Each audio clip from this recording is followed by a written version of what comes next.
Okay, and you should be seeing me. Well. Looks like we've made our way back to each other, or forward to each other, as I always say, again. And we're on the AstroQuest platform.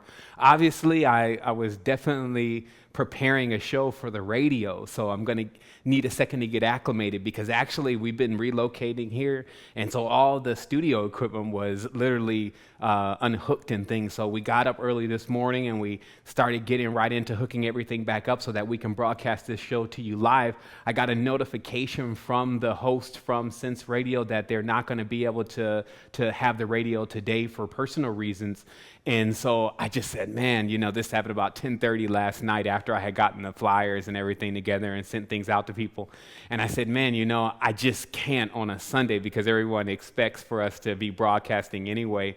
Just, say to everyone, hey, we're not going to be here today, and we're going to have to return when I get on another radio show. I just couldn't do it. And obviously, I felt like, even though the show right now, we're going into season 3, some people are asking, why does this sign say season 4? And I say, well, season 3 takes place on the astral plane. But we're going into season 3 now, and there's a lot of information that's been coming to me again. And it's a greater refinement, I would say, as to the message that's being presented. And that happens all week. Like, we're here every single day and we're expanding into new stuff. And so I felt like today, even though there was, the host couldn't do it in the UK, and then obviously the equipment wasn't hooked up, I felt like the universe was like, hey, I need you to get out this message. That's all we really talked about, is just getting this message out. So I made sure that I went ahead and got in line and started to just think about, well, what has been going on for the last 48 hours? And what that's been mainly about is alchemy, and somewhat of a surface understanding of alchemy, because there's obviously some people that go really deep in it, some too deep. But the surface understanding has a great deal of application for you to realize what's happening on Earth. So what I'm going to do is I'm going to take a moment, I'm going to get a drink of water, I'm going to get to the board here, and I'm also going to make sure that we're broadcasting with audio and video and everything properly, and then we're going to get started. Okay. So it does look like everything is working. It was interesting because right when I hit start on the live stream box, then the power went out very briefly and came back on. And I said, man, there must be a lot of energy associated with that show. Something came in disturbing the electromagnetic signal. You know how high levels of magnetics don't really get along well with electronic items. So sometimes, of course, you send it array. And we're going to talk a lot about that today. We're going to talk about exactly how Earth's put together, why we're experiencing what we're experiencing, and how to expand even beyond this current geometry and how even geometry works. So this is an intense, more or less a candid interview. I really wanted to today transcend the whole show,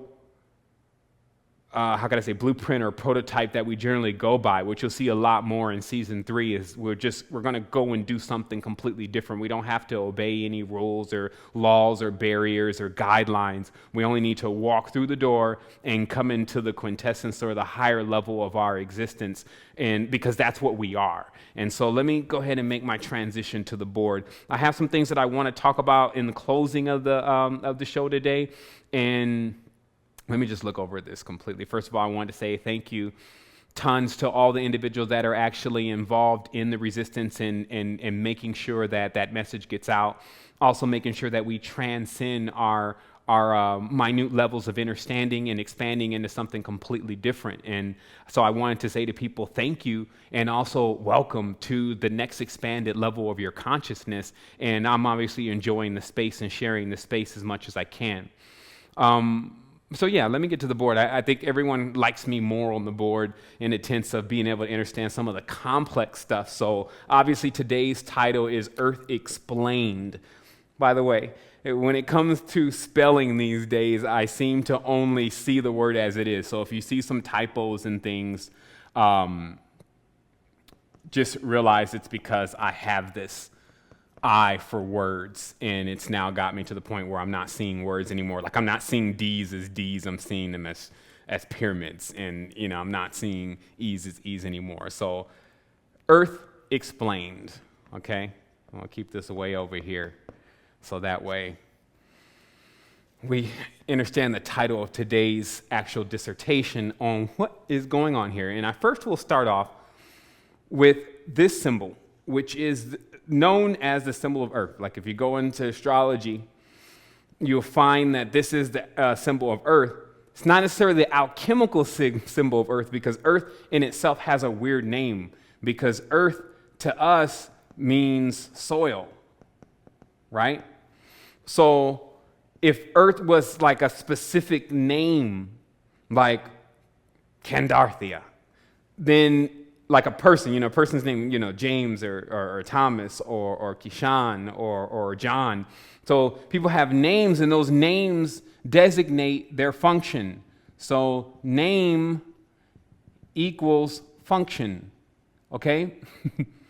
So if Earth's name is Aya or Tiamat or whatever the name may be, then we can interpret this name based on its etymology and meaning to the ancients, and also the symbols that's embedded within the words. However, Earth's name happens to correspond to an element. So it does let you know that someone or something believes that Earth's primary purpose is for earth or soil, okay? So the first thing I wanted to draw really briefly is this, what I just call the crosshair, okay? And we're going to draw some notches here, so just give me a moment to get the board set up the way that it needs to be set up for today's transmission. Right? Also, we're going to check periodically to make sure the sound and everything is okay, because we know that we're using some of live stream stuff, and it has a tendency to drop out and stuff like that, especially when we're getting to the good parts. So let me take a look really briefly over here. Okay, great. So now, what we come to is the 4 elements. Because these 4 elements will actually allow you to understand what's taking place on Earth. And if you know what's going on here, that's what I say, if you at least master one system, if you know what's going on here, then you also will know what's going on in other dimensions. And also what alchemy will teach you is alchemy is a working of the soul. So alchemy is work on the soul. All right? And the reason this is important is because everything contains a soul. Ants contain a soul. Humans, of course, contain a soul. You have extraterrestrials, as they love to call them. They contain some kind of spirit force or soul, mainly more of the ethereal, okay? So, or the soul is more associated with ethereal. So the reality here is that what we're talking about today is something that works on everything. This is not just exclusive to the human being. So what you'll find here first is the alchemical symbol of the cross, and this folds out into this because it folds out into the 4 elements, right? Or the 4, in a tense, it's the 4 doors, and I'll explain this word doors, because a door, right, or the 4,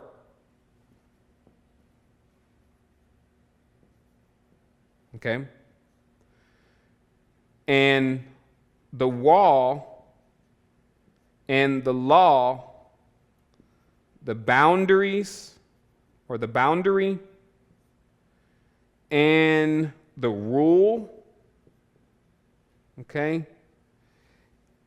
are all governed at this point, okay? So I'm going to explain it again. So what you have is a door, but what is a door doing? A door is separating you from the other room. So you need a wall to have a door, right? So the door is what is, again, separating you from the other side. So when you walk through a door, you get to the other side. So the purpose of the door, or the purpose of 4, is basically the wall or the law, the rule or the boundary, meaning that, hey, the reason why you can't go into your neighbor's house right now and see what your neighbor is doing is because they have a door, and that door allows them to have a certain level of privacy, right? So what you need to see now is that the training that takes place here on earth is based more on the number 3 transitioning into the number 4, then transitioning into the number 5, and then ad infinitum, even going in the other direction, especially since it's closer, meaning going back down to 1 and then merging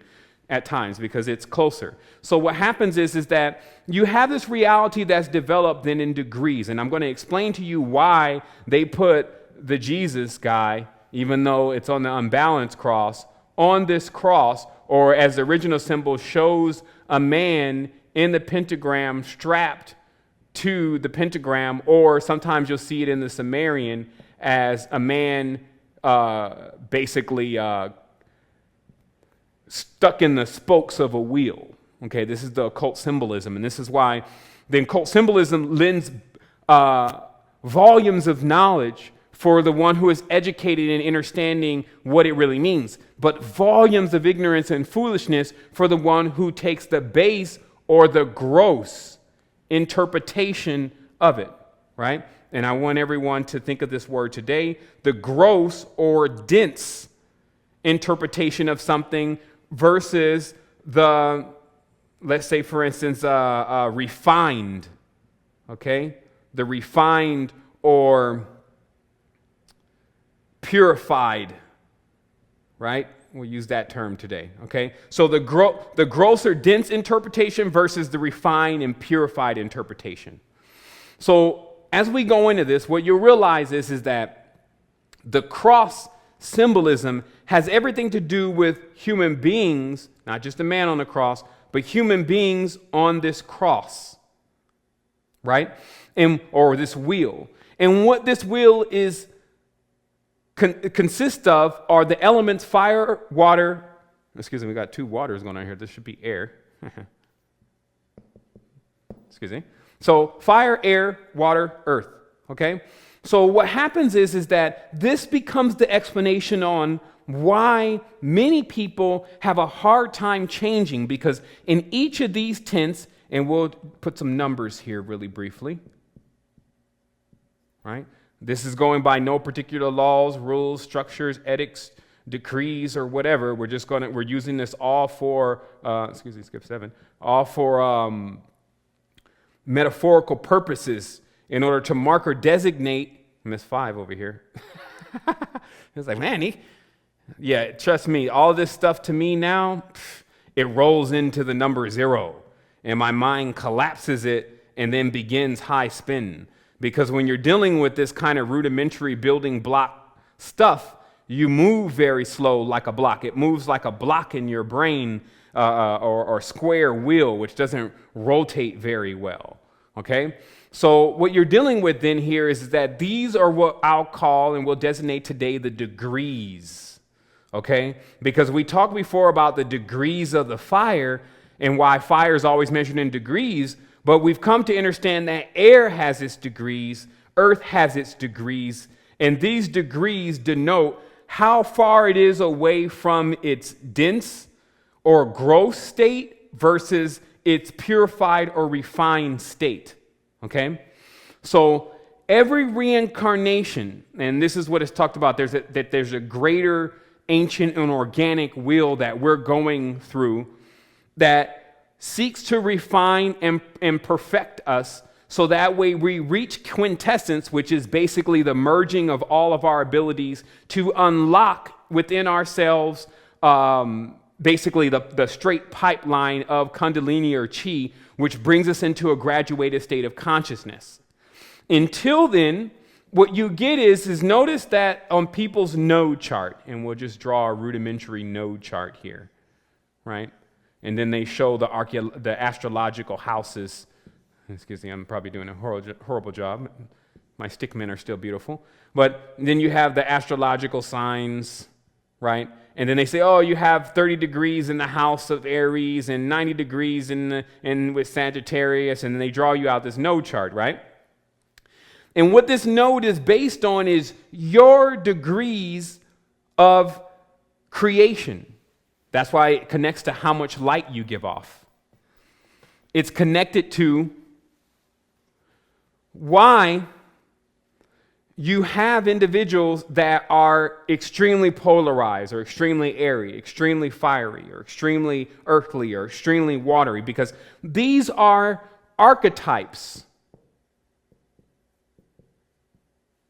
Okay? I think that's right. Archetypes. To say it is as fire as we understand it, it transcends just the fire that you see when you light a lighter. It transcends into a level of understanding the temperament, mainly the temperament. This is the key word, the temperament of the element. Like a fiery individual likes and dislikes certain things, just like an airy individual likes and dislikes certain things. So these weights and measures of degrees equal the person. So what you're really trying to do, and this is why it's also hidden within the symbol of the pyramid, but from the top, meaning that if you are seeing it when it's in front of you, it just looks like this. So thus, this is the system that you get stuck in, right? And this is about, as we know, the generation cycles, right? But when you see it from the top, everyone says X means stop, right? It means that instead of the continuous combustion, which is hidden within many symbols, you can go 1, 2, 3, 4, quintessence.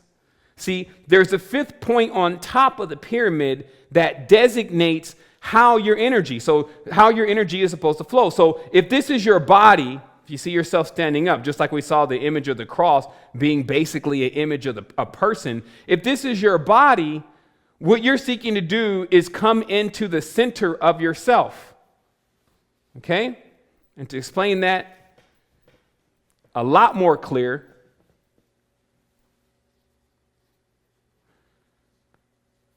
explain that a lot more clear is that you can see yourself then as you have this spine, and Kundalini needs to make it Kundalini needs to be activated, and the only way for it to activate is for it to come through the center.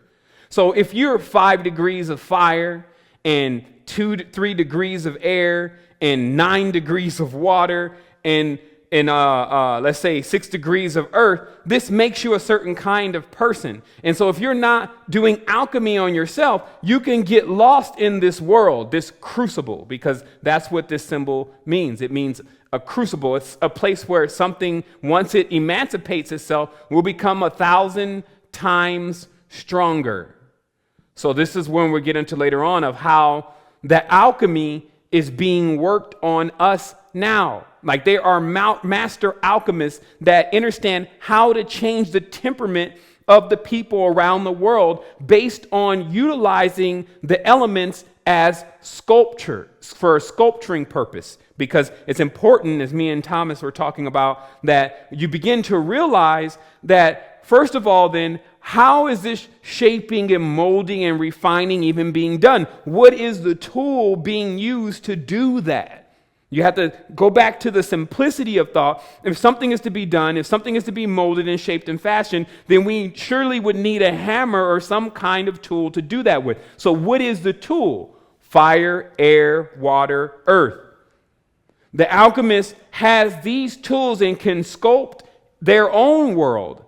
But we have alchemists that are choosing to sculpt everyone else's world by utilizing these principles to cause the change that will come about when they utilize those principles, meaning that this is how you create the future on earth.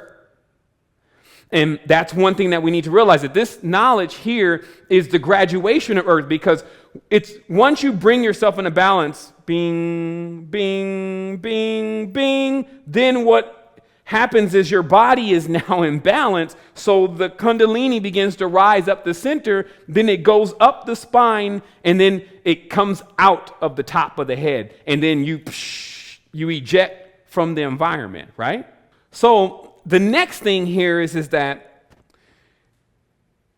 we started talking about the difference between the gross or the dense versus the refined and the purified.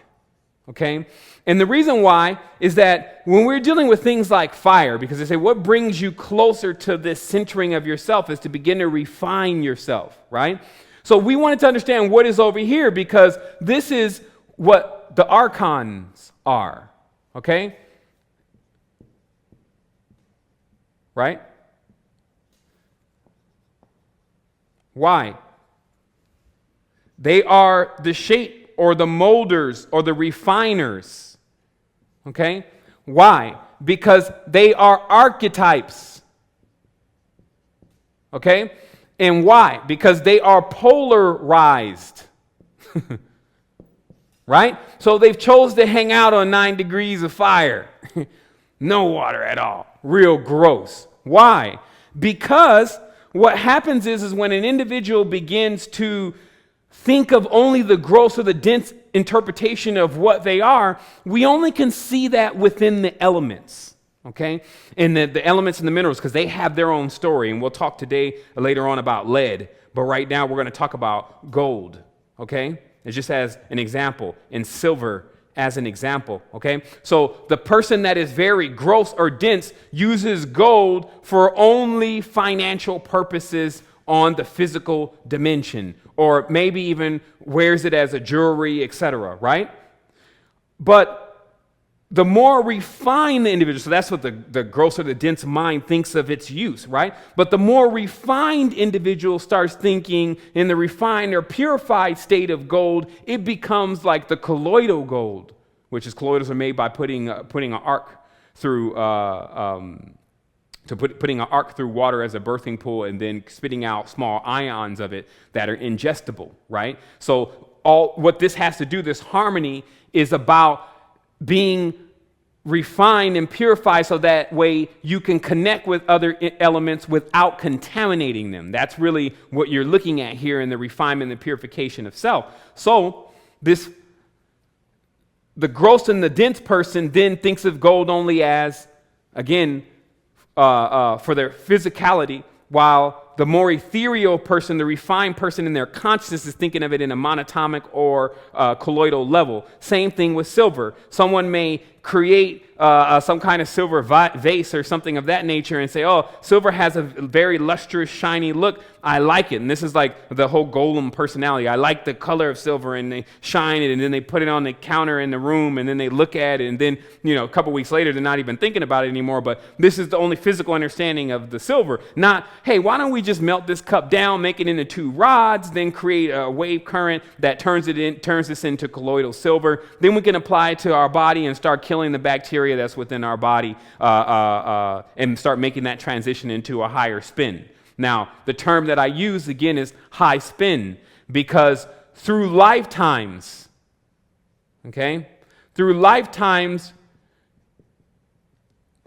you go through these degrees, and you may start out here on the 9 degree, and as your lifetimes go, you start spiraling back into yourself, right? Centripetal or centrifugal, though. Some people are spiraling out. They're getting more polarized. They're coming out into these other zones and adding other things, but the more grosser explanation and interpretation of it. And this is what I've noticed is happening a lot in the spiritual world now, is that people's interpretation of what an extraterrestrial is, what a UFO may be, what a cross means, what archon is. All of these kind of explanations are generally gross and dense. So the visualization that the individual gets from that will not allow them to go into centering themselves. It only will allow them to polarize themselves further. Oh, I hate them, right? So if you hate fire, what do you become? Water. But water is seeking to get to fire. Many of these degrees lower down, fire is seeking to get to water. Many of these degrees down here are making their transition or warring with these elements down here. So, but through these mediaries, and this is another thing that you need to understand about mediaries. Fire and water are the two opposite poles. Fire is never going to become water. Water is never going to become fire unless they make the transition to earth or air. And this is very important because you need to ask yourself, are we as human beings now acting or reacting into this show where we're playing the mediaries between two polarized subjects or topics, standards in a sense. And let me go into this. This chessboard. Because there's two things or three things you should see on the chessboard become important and connect with what we're talking about. And that is that on a chessboard, let's just draw it from this side, right? And you have the pieces here, right? And then the pieces here, I guess, rudimentary chessboard, right? Right? And then you have the black ones, obviously, and then you have the white ones, and then you have the rest of the spectrum in between, right? So this is, let's say this is white, okay? And this is black, right? But these are colors, okay? And only clear is the absence of color, right? But they'll tell you, oh, black is the absence of color, white's the absence of color. No, only clear is the absence of color. Black and white are their own colors. But what is in between here is 1, 2, 3, 4, 5, 6, 7, okay? So you have these other colors that when white is on this side and it pushes into the adjacent color, which, ultraviolet and higher ultraviolet, then eventually gets into white, then you have red, far infrared, finally gets into black, and then you have their expressions. So this is moving the pieces across the board. Okay, go to war, right? And then they send out the expressions. And this is to hold the line, meaning that these two go back and forth with these wars to maintain the center of the board. But what you have to realize is the hidden hand. And that's every bit of a hand. It's the person who is, or being, who is moving the pieces. You never know what kind of finger it may be. But the hand of whoever is moving these pieces is what we need to understand. Sometimes we get into the queen or the black queen or the white queen or the black king or the black bishop or the white pope. You see what I mean? So we get into all these different dynamics on the board. Meanwhile, our lives are being wasted away. We are on time, and this is why time is connected with these three things. Okay?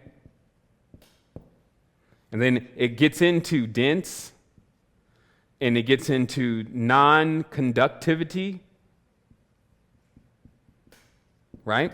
And it gets into bones, okay?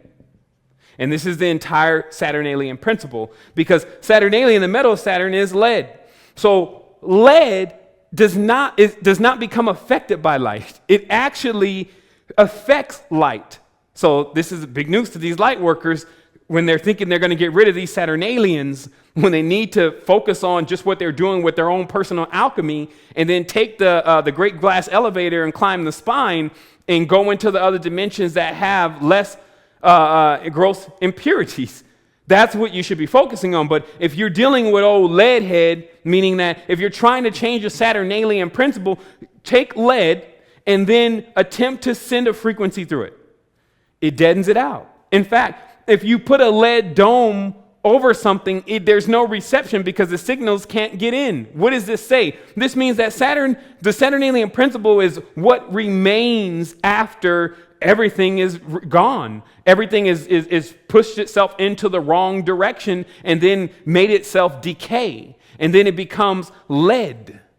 This is when, if you stay into your metallic states, I'm gold, I'm silver, you stay into these states, you'll find that all these metals transcend themselves eventually into gold after their fanfare, meaning after they run out of all the energy, and then they start becoming corrosive and then non-conductive, then they start to actually become lead. That's what makes a Saturnalian. And then there is no feelings because there's no frequency, right? And so these principles and laws, this is universal law, it interprets so many things about what we're experiencing in our reality, but it also lets us know personally what we may be doing that is going to have no effect and is going to be wasting our time, right? So understand that there's more than just lead, there's tin, and as this new quest begins, we'll start going through all of the elements in this kind of information so that way it becomes crystal clear to everyone here what exactly is going on. And let me look at the board here. I didn't want to make today's show a long show, but I do want to make sure I reiterate this for individuals to grasp the message, because message is so important. What I'll also do is I'm not going to take verbal calls, but if you have a question and you want to get that question answered, you can type it in the box, astroquest.tv. Obviously, if you're listening to this, you're already there. You can type it into the box, and then I'll get the question and I'll answer the question here on the board. But I'll tell you, choose your questions carefully. Like, the last thing that we need to be doing these days is wasting time. So if you're going to ask, where do I start, and those kind of questions that are very rudimentary in the sense of how many times that's been explained, it also says that you haven't dived into the information yet. Meaning that you haven't actually allowed it to come into your system and begin to set up the boundaries. And this is why you can become master over yourself. Because if something then dives in, right? This is going through the head, it dives into you, right? And then it starts to divorce, okay? Let's talk about this word, divorce, okay? What is a vorce? It's the vortex, right? So to divide the vortex, right? Now, this is surgery because you don't want to divide a vortex generally, but when you have to do some refining and you have to do some laws, some rules, some edicts and decrees within yourself, not within the external reality, but within yourself mainly, which makes the reality that you're around form and fashion itself to it based on the field that you're throwing off, it becomes then time for you to take in or dive into some information and begin to separate, oh, you're supposed to be, okay, you're a part of this state of consciousness, and then you're more of a part of this state of consciousness. Now I know that I have two states of consciousness. So, and this is how you begin to go through the knowledge, right? You see the caudaceous staff here. And then we see a thing, the pole. Actually, let me draw another one here. And then we have these two poles. And then when they come up here, right? And this is for you, your temple. Okay, this is temple 1. Temple 2, and this is white snake, not the group, and black snake, black snake, black snake, not necessarily Nagas. So you have this whispering going on in the mind continuously, and this is like the good angel and the bad angel. You know, the angel wings, right? And the good angel and the bad angel are in your temple, and they are suggesting things. Black snake has its own stance, and then white snake has its own stance. And what this does is it constantly generates this energy so that your auric field continues to spin. So there is a use for this, basically in somewhat keeping alive. If you don't understand what this really is and get it under control, then you cannot travel this middle path, which we talked about just before. You can't not reach quintessence from over here in 6-degree water. You must bring it all back to the center by traveling the straight and narrow path, right? Not dealing with Cain, not dealing with Abel, or Baal and Enki, right?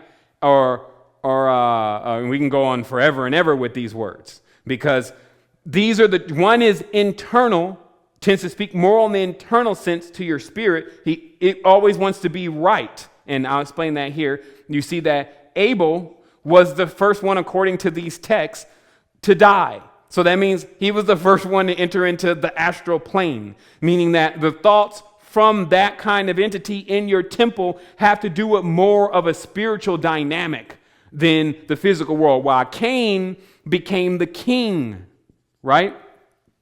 And then the king and the gold became the gold god. But still, king was Cain, which gives us Canaan, right? Which gives us a canine, which gives us why God, spelled backwards, is dog. Because the God that is trusted is a guard dog, basically a protector. That's why I said it's a weapon. It's something that you can use against others. And that's why people prey on each other. So here's another thing that I want to talk about why the vortex we're dealing with is the vortex. And this is a V, people, okay? Let's take it for what it is. Many of the English letters are just triangles in different directions, but that's sometimes just what needs to be known. Go that way, right? So you have this as the vortex, okay? Okay?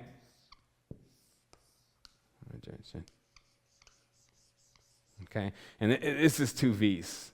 Okay, two V's give you a W, two V's give you an M. If you take the W and the M and you fold them back together, they make triangles. And the D's make triangles, right? And the V's make triangles. So you could just keep going through the English language and you'll just figure out this is the Sumerian cone language again. And it's at us with another spell. So what happens is that in the vortex, okay, because this is another way of seeing what I was explaining earlier today. When you have people going around in these degrees. Now, this is just a different way. By the way, most of these symbolisms are just from different perspectives. There's either a 2D way to see it, 3D way, 4D way, 5D, etc. And that's where the variations in the symbolism comes, but they're the same symbols. So you got 9-degree fires in here, right? And then you got 20-degree airs, right? And these, of course, make up this hierarchy. These degrees make up this hierarchy or ladder of what's called light. Then there's this Midgard or vacuum period. And this is why they always say, oh, the world has this other world that's lower than it. But there's this middle point, which is where you where you leave, basically. That's the point you dip out. And so our experiences are caught up into these vortexes, and many of these experiences have been pulling us down. And I'll talk about this because I want people to understand I'm not saying that you need to get pulled down in order to get out of this thing. What I'm saying is that when you can merge all of these powers and all of these energies into a grand experience and then say, okay, it's time for me to expand beyond that, that is a form of meditation that actually gets you out of your body, because this is the body. The body itself is constructed of two circumambulating poles, and so they always denote that as either two triangles, and obviously you put these two together, this gives you 6, which is the sex. I said it on the show the other day. Sex is on fire, I believe. That's what it said. But it's 6 is on 5, okay? And that creates 11, and then this is the dualistic plane, and that's all they're doing with the geometry here. They're just mating in the pentagram with the hexagram and then just continuously generating through a dualistic plane. It's summed up within this. So this same construct, and even within the word DVD, which is the code name for David, right? DVD, this is David. So you take the D as a triangle, and then the other D as a triangle, right? And then they used to call this the nail. And then you draw the nail in, and then it makes it three-dimensional. It brings it into this reality. And if people think I'm just playing with words, this is not true. Again, I talked about open being the O, right? And then the pen, which is the pentagram, and then that creating an occult symbol with the word. And there's multiple words that are like this. I've scanned a great deal of them. They'll definitely be in the new book. And this kind of knowledge ultimately leading to the redundancy of understanding exactly what is going on here. So what then you have here with this is if you get pulled down here, and this is what I want to warn people about. If you get pulled down here, the degrees of what is happening here, this is when people are using black magic. This is when people are using spells on each other. This is when people are hating each other. This is when there's scarcity. Everyone feels like things are compressing in, not growing. Okay? And that's why centripetal or centrifugal is the key. Wherever you're at on this, because if you're here and you're running in centripetal or the proper direction, we'll just say, then it feels like, man, I'm expanding, man, I'm getting into totality. Likewise, for the other individual that may be on this side of things, when they keep it, man, this is getting more massive. Wow, this is incredible. You see what I mean? So it's just based on your state of mind on where you popped out in the dimension. And this is why I was explaining to people this natural reincarnation process is bringing us through multiple zodiac signs. Let's take the zodiac here, right? Which is in the tarot, which is Sator, okay? Which is Rhodus, okay? Which means to rotate.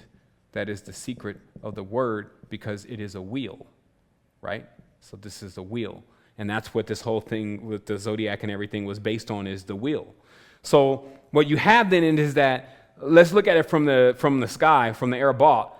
If I drop in here, or here, anywhere beside here, I'm dropping in on the unbalanced side. And this is why I see why this whole myth is hidden within the Jesus story and why it's become so powerful for people, but it's become a very dense interpretation because this particular point here is the sun.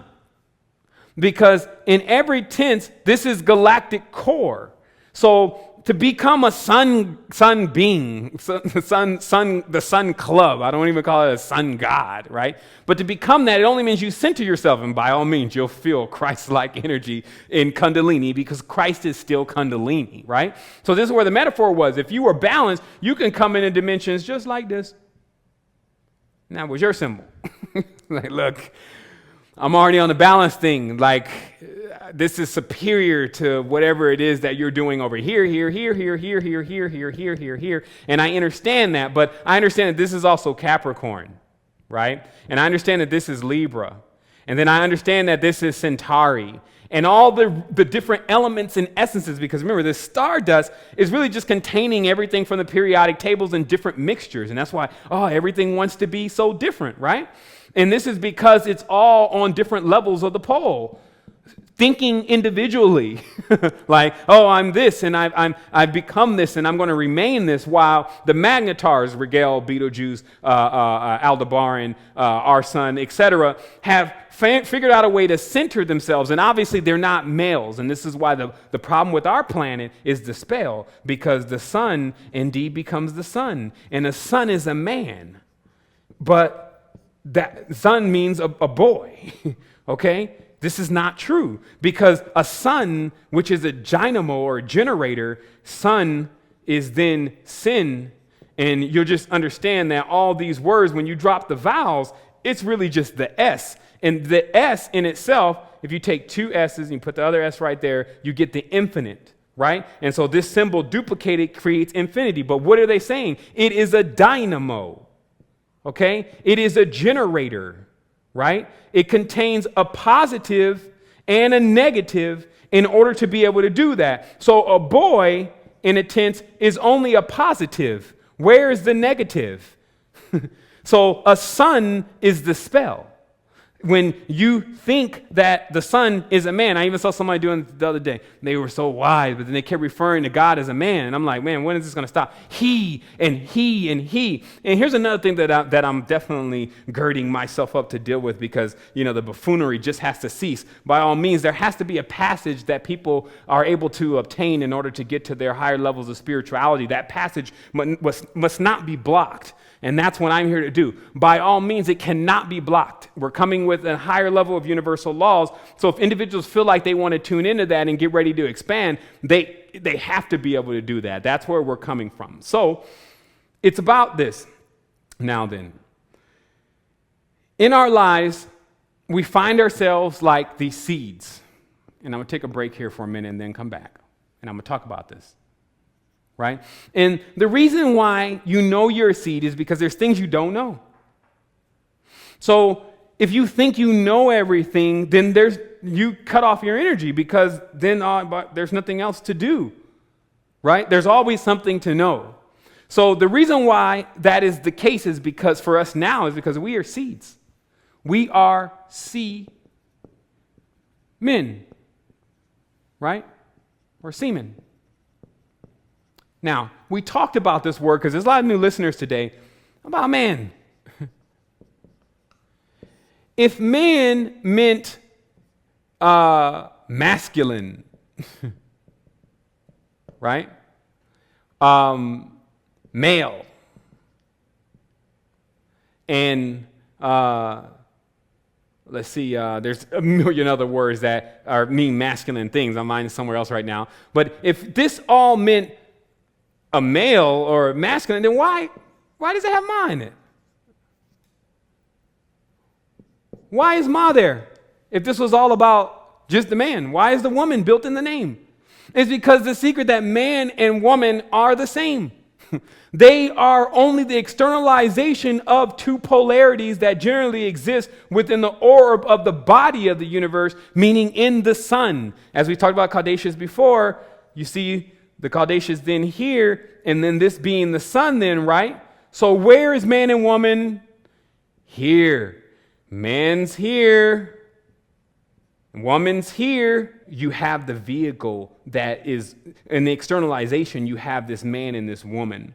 But in the internal planes, in the expanse of the inception of the unbegotten, man or woman are not separate.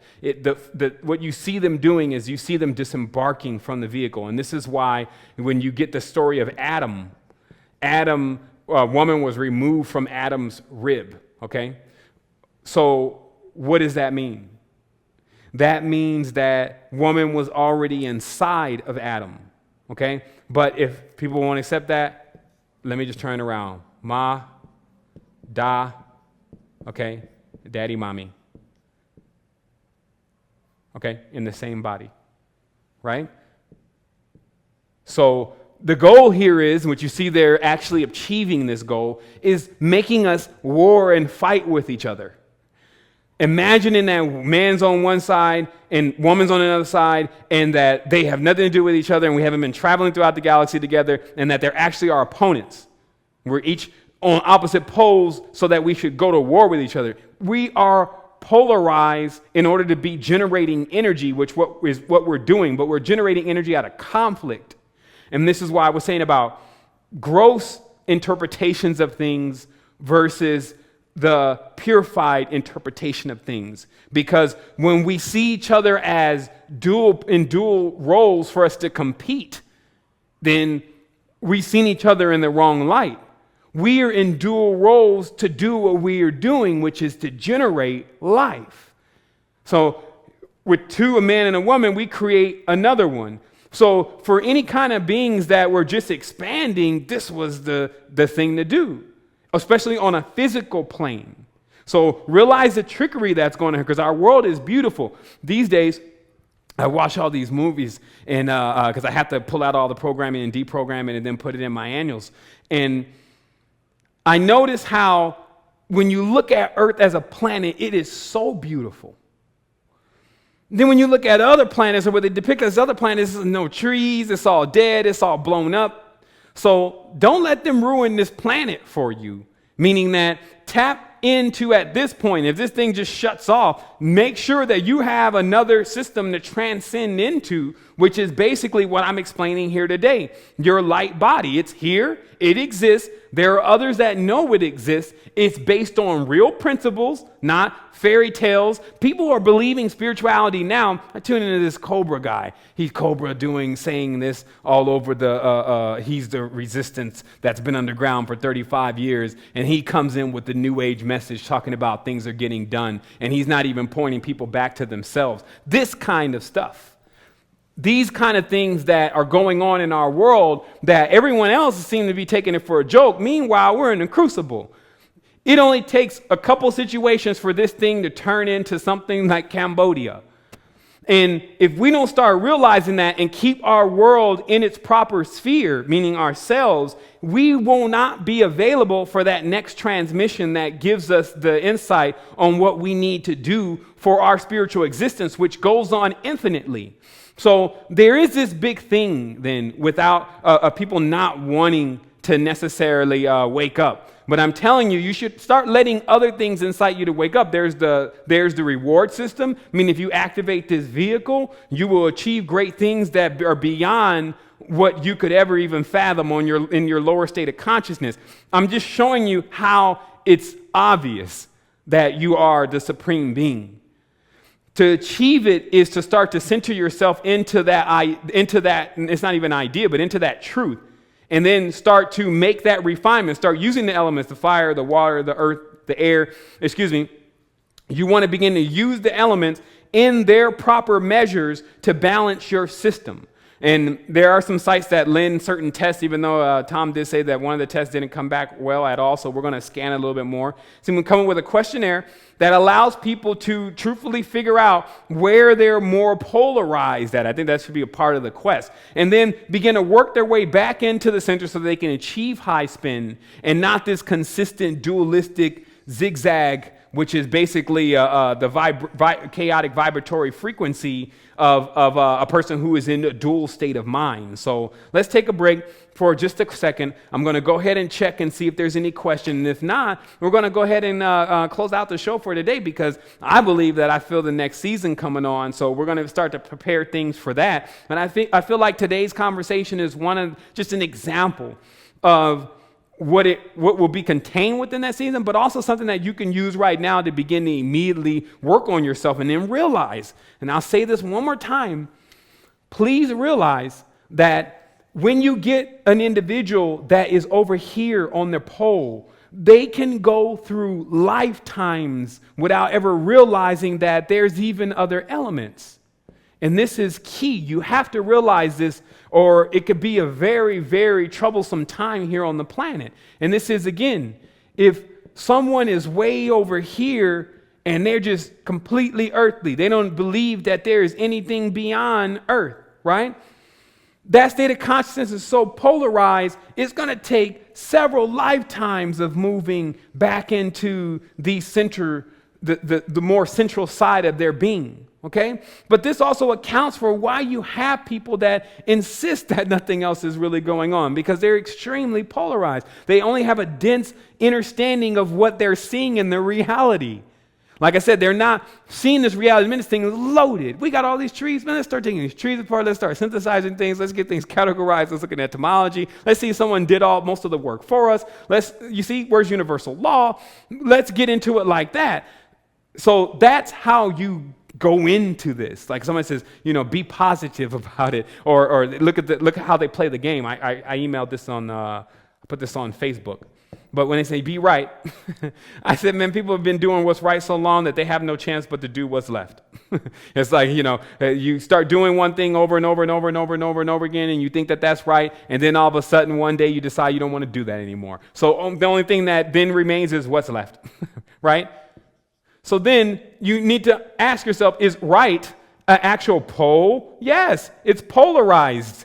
Even though it is white snake, even though it does feel like and seem like that is the best thing, or whatever the bliss or the high rank seraphim nature, it seems like it is the right thing to do. And then you got over here the left, there's a left-hand path, and then they try to connect that with woman, it's evil, spell, and traps and all this, right? And then they tell you all that and stay on the right side, right?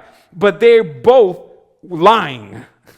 Okay, they're trying to create, let me see, the lie is life, because life is a file, right? And if you play around and then live here, it will get evil only because the ignorance of our interpretation, which is prevalent. Meaning, how can you interpret such things? Because the apex being, which is basically the human species, we're the gardeners, we're the ones supposed to be taking care of things, is living out a life of fantasy, where it doesn't even understand the real principles are more entertaining than what's coming on TV and what new movie they're going to make, right? So we see that instead of being right or instead of being left, then you are centered, right? You understand the value of being centered, okay? And that's here. And then once you do that, if you wanted to see what it looks like from the side, it looks like this. Yeah, you can draw out many of these diagrams. You can even put the person in the spine. As long as the spine is there, right? But if you're over here, and they even draw the hierarchies like this, and you're in all these different spaces, everything but here, then this energy doesn't start. And then I'll tell you the last way about this in a very rudimentary way. Within what they call a top. This is that little bitty thing that they spin around, right?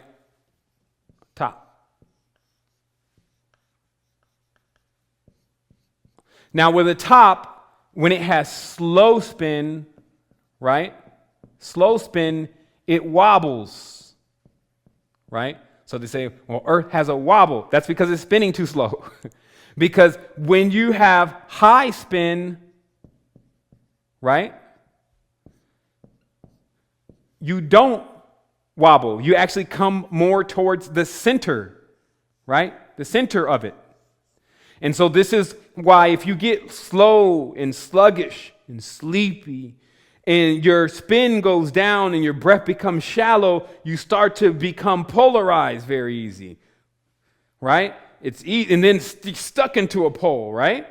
But then if you're spinning very fast, you whoop, right out the top. And many people have associated that with this ringing in the air that gets really, it gets higher and higher and higher and higher, and then pretty soon it's just all white for a moment, and then after that you're projecting anything that you want to see or want to do starts to become visual within your third eye. And obviously, the third eye is concave triangles, as you'll see with 528 hertz. And what is that? That's basically that field of rotation of generation of energy, such as the Sri Yantra.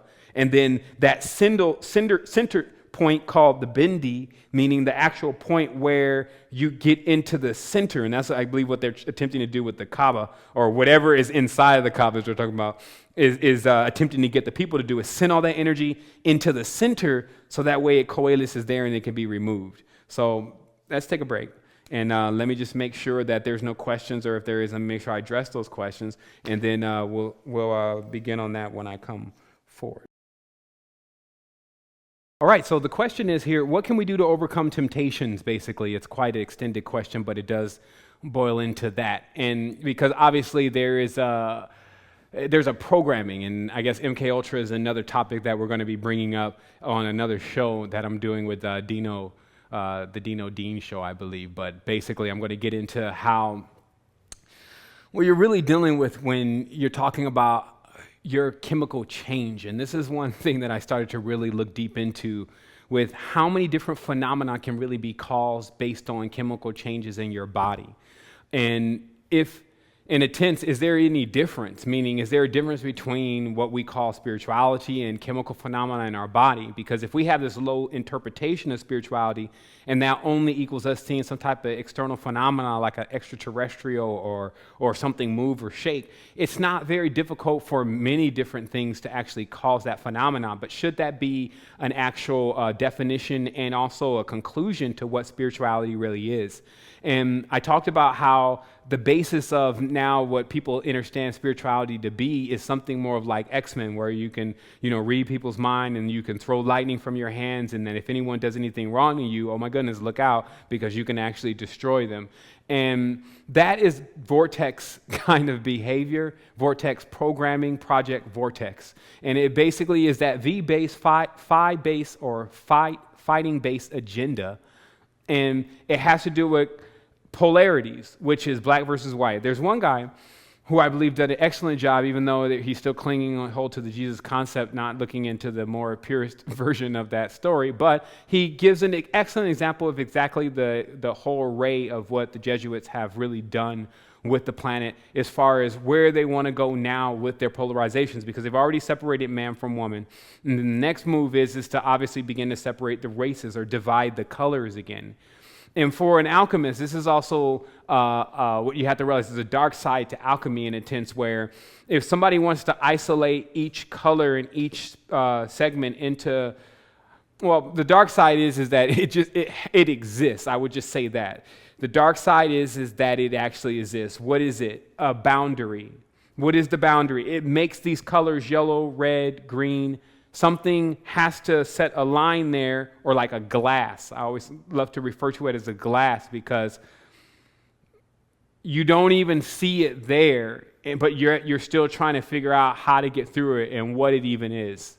Meaning, if you don't know what glass is and you happen to come into contact with it, or it's around you like you're in a glass bubble, the levels of confusion that can ensue if you use this as a brain technique to see the minds of other people.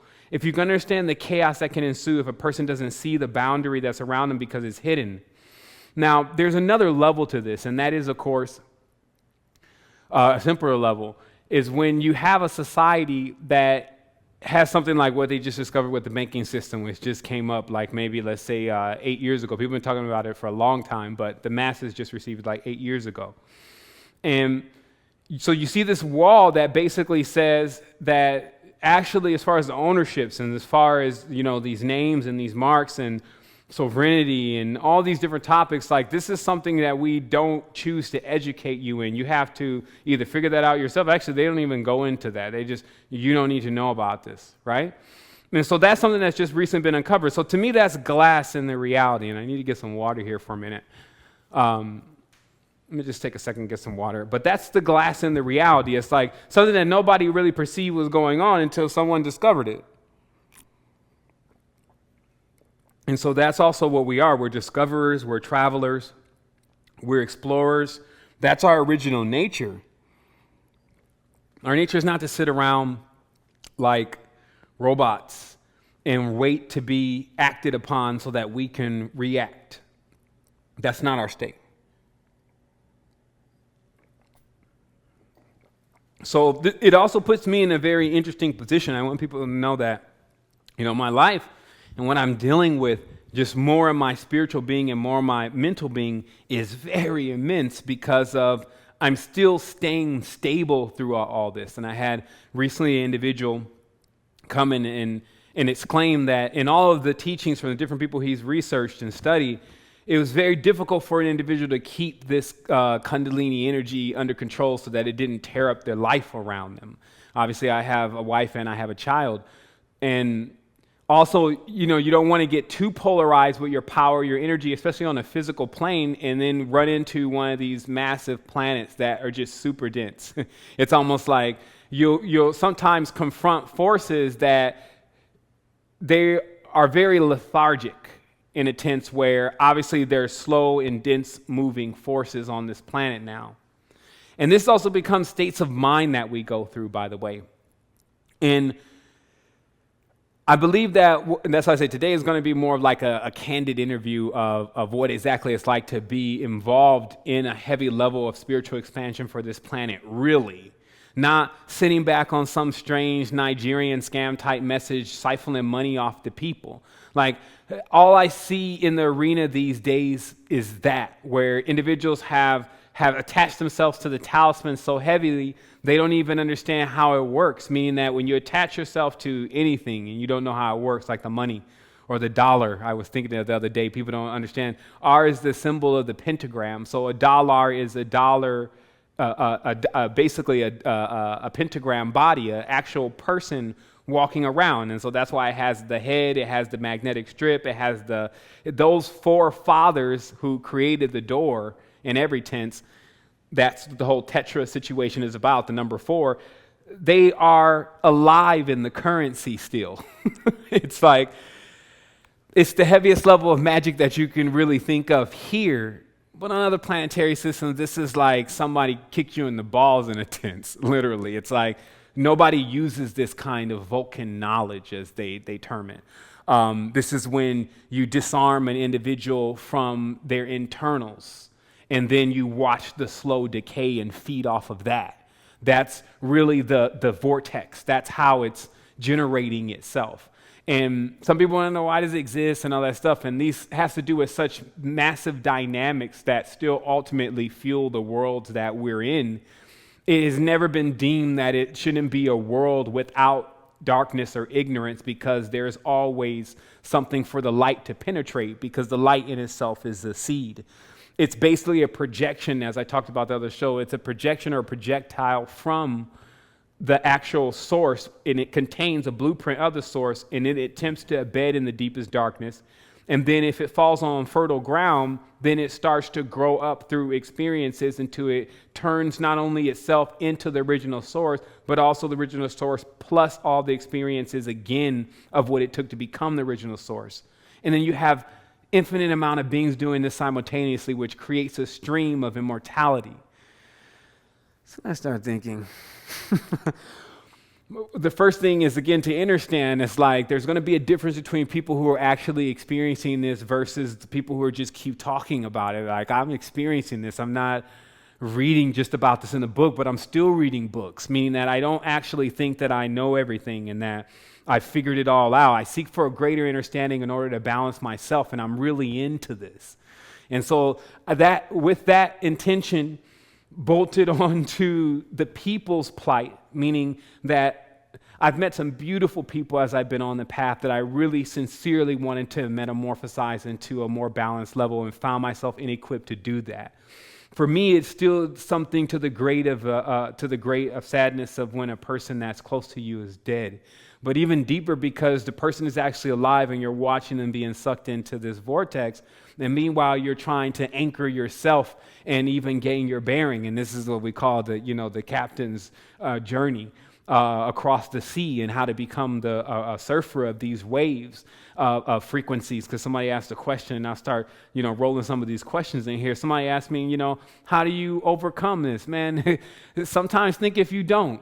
Like, I notice very hard-headed people seem to need to get it really straight, and sometimes I have to instill myself because I have a solid core in many ways. So if I have to chisel myself, I have to come in with a deeper tool, and I'm like, man, if you don't get this together, I don't know what makes you think. Nothing around you in this world has ever showed you that it's just going to be okay. If you don't discover it now and not wait on someone to discover it for you or fall asleep trying to discover it, you need to really be concerned. Because just think about it. If you're concerned and then you discover it, all the more the merrier. But if you don't, and something actually does emancipate you and help you, then hey, great. But if that doesn't happen, which is how a person of sovereign is going to check stern like that, meaning they're going to make sure that the rigging is correct in order for them to be able to begin to sail if they are to be fully conscious of their experience, and because that's what they inherit.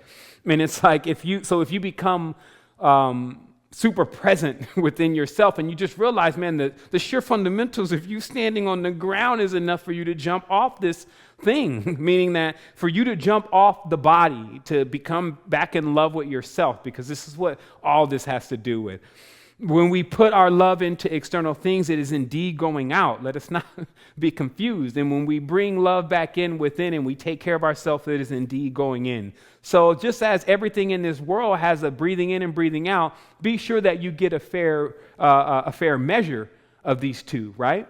And so I'll say that's the other side of this. Some people need to now know, look, if you don't get this together with this kind of knowledge available in the dimension, we're even going into some more expansive things here in a couple of weeks where the high spin has been obtained. But the reality is that the condition of the vessel in which any type of rejuvenating element will be placed in, it would need to first balance that individual. And so now what we've come across indeed is elements that can balance an individual, but what needs to be created is a help desk.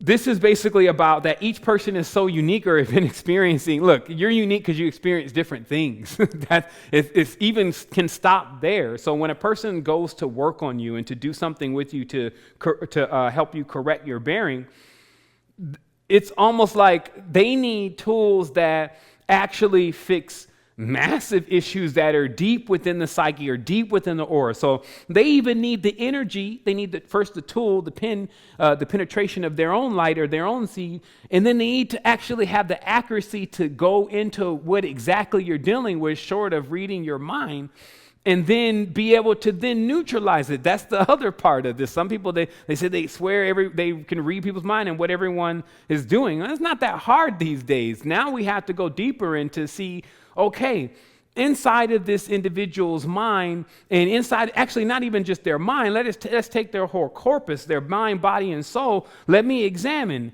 And then you have to look into all the crevices and all the orifices, which is all the internals and then all the externals, the extremities, and all these kind of things of the body. And then that's what someone with the Caudacious staff, or the real person that's supposed to greet you at the dock, is supposed to do, is supposed to actually make sure that you're healthy.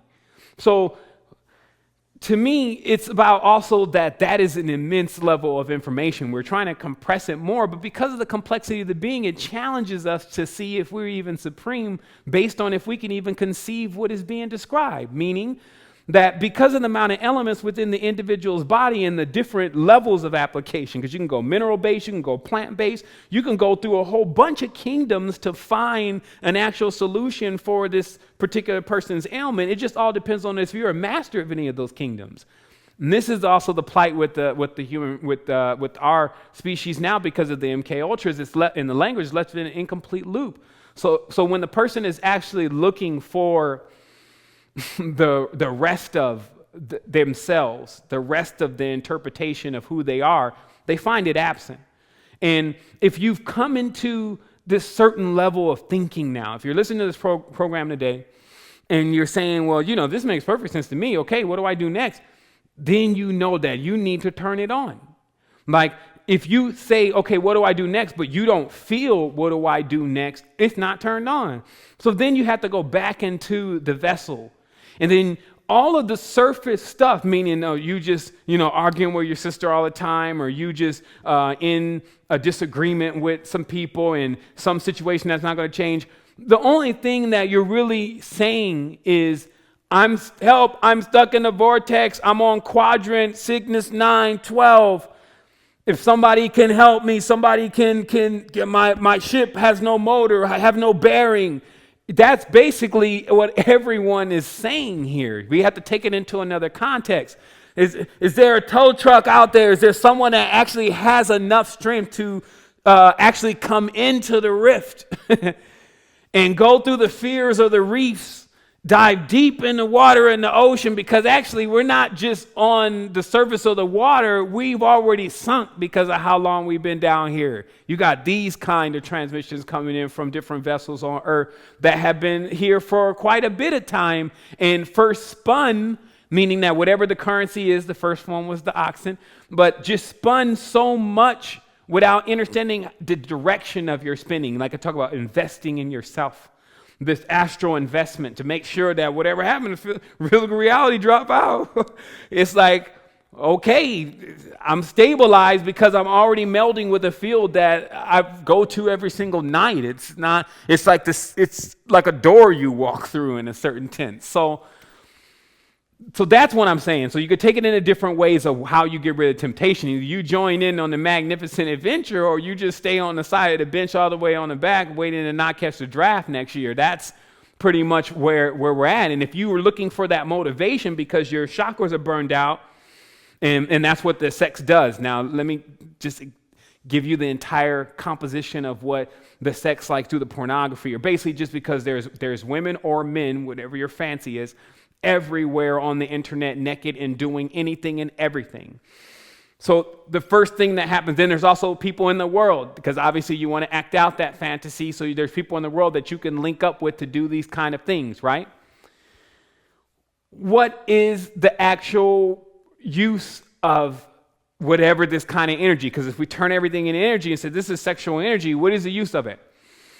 So the projection generally is, if a person is so focused on just linking with the other individual, there is actually no intention to what they're doing. Like if one person wants to be attracted to another person so that they can go into the sex or the six, there's no intentions there except for just that. So the only thing basically the person wanted to do was hook up.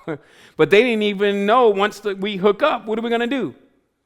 Then if you hook up, and in these type of ecstasies, you begin to generate incubus, succubus, meaning that the actual more distorted, gaseous, ethereal type, or actually more vapor type forms that are generated between when two auric fields with definitely a lot of minerals and stardust come together and then start generating or birthing.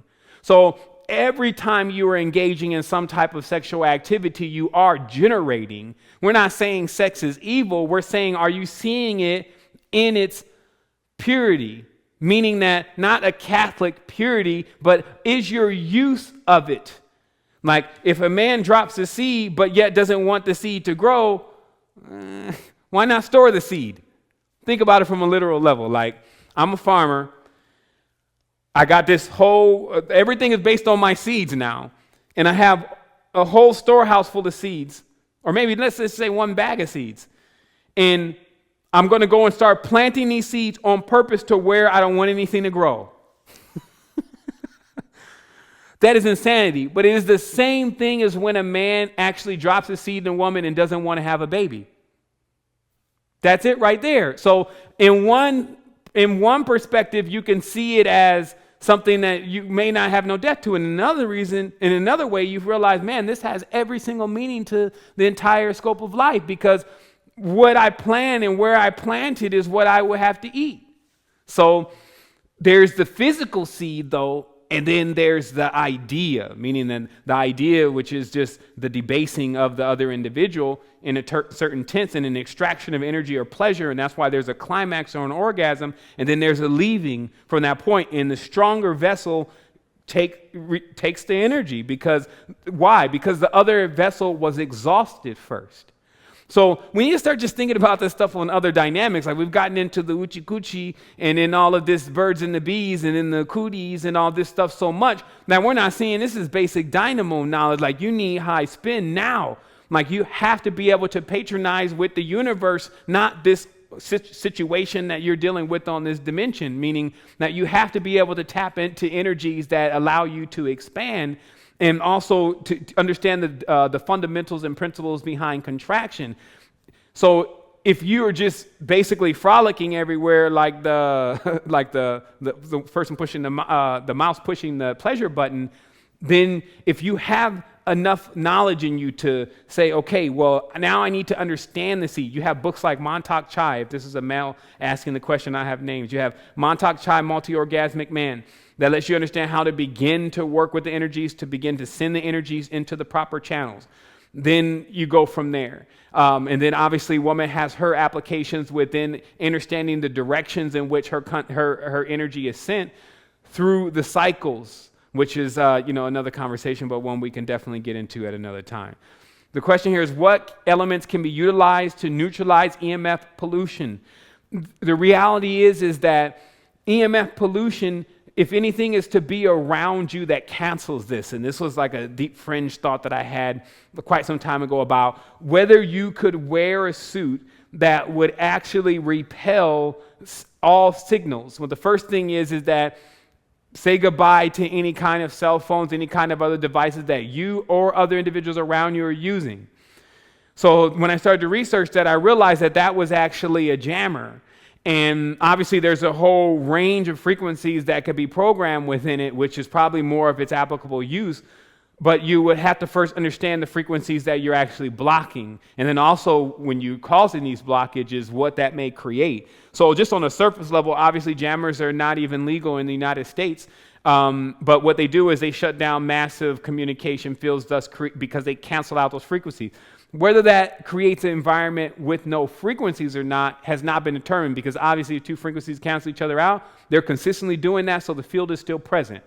So thus, anything that you can wear or says it deflects EMF fields, it cannot be true, because EMF fields are penetrating even also on a cellular level. What you can do, though, is make sure that those fields do not have the right kinds of metals to amplify through inside of your body. These are like the metallic toxins that are within your body.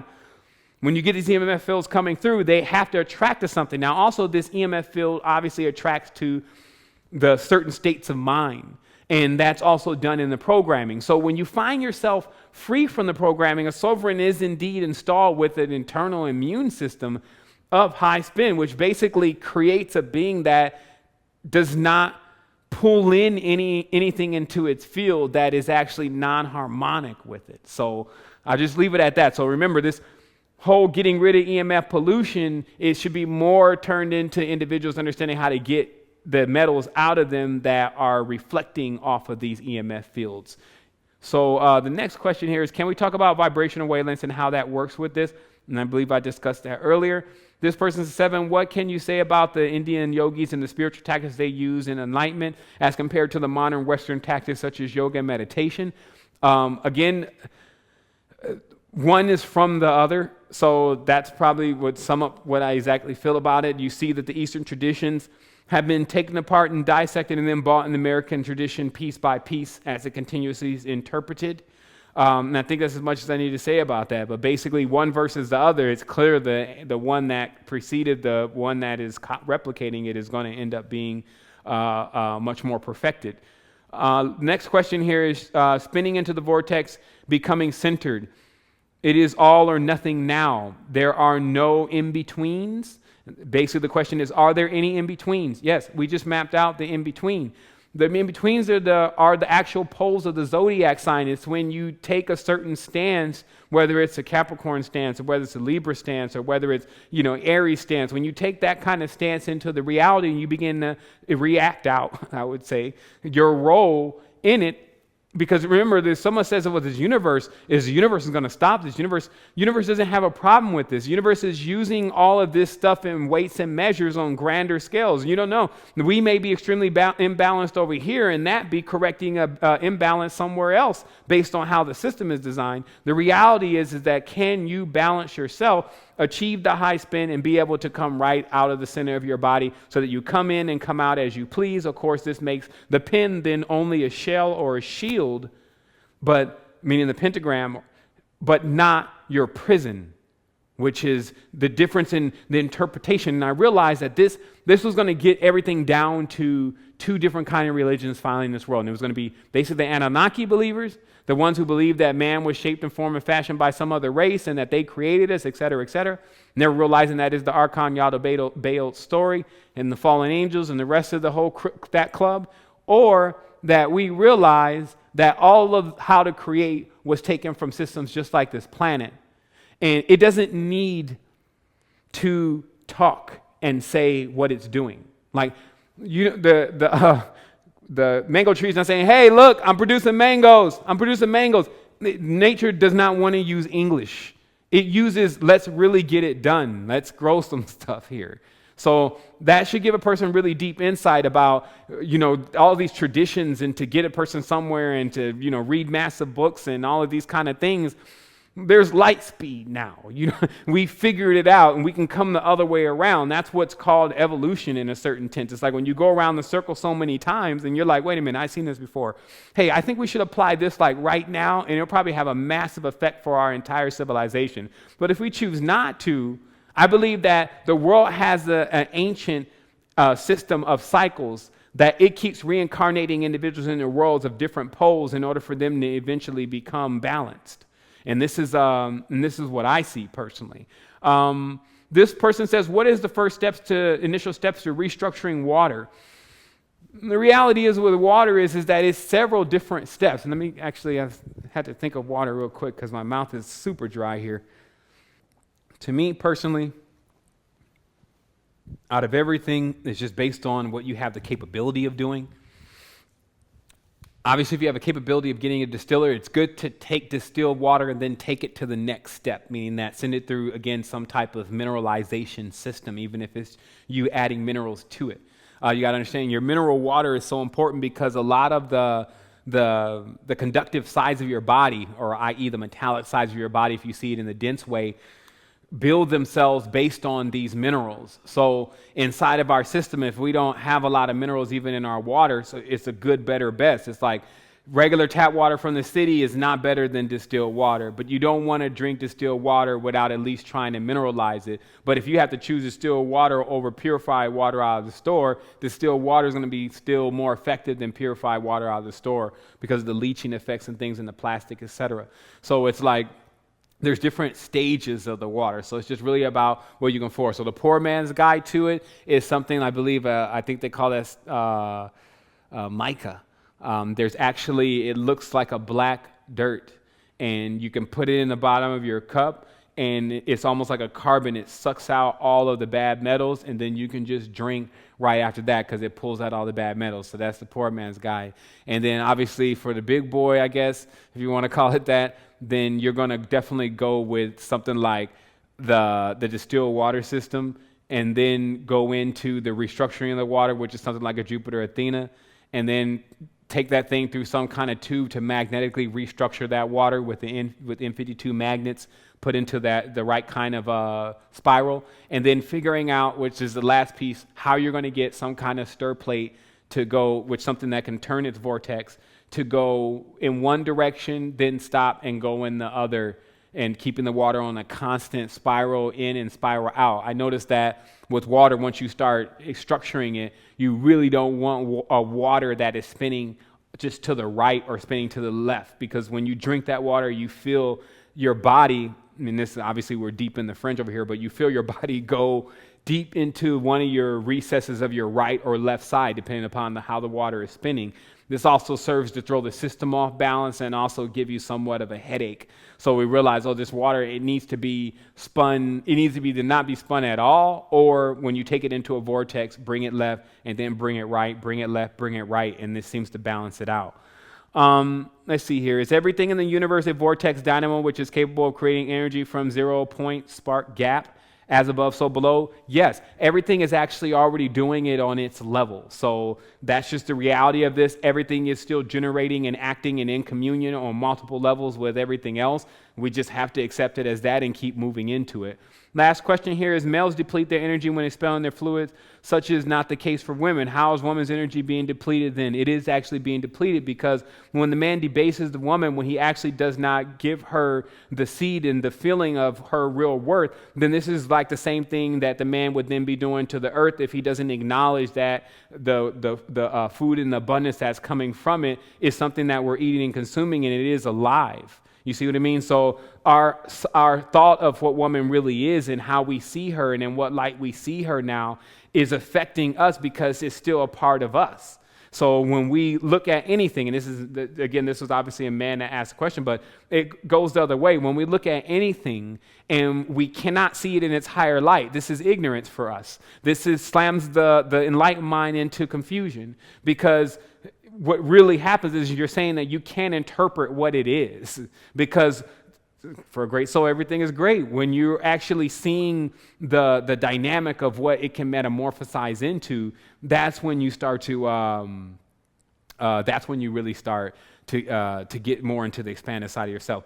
So Thomas the Messenger said, the Montauk Child has a book about women's chi. Yep, Montauk Chai has a book about women's chi. I repeat that again.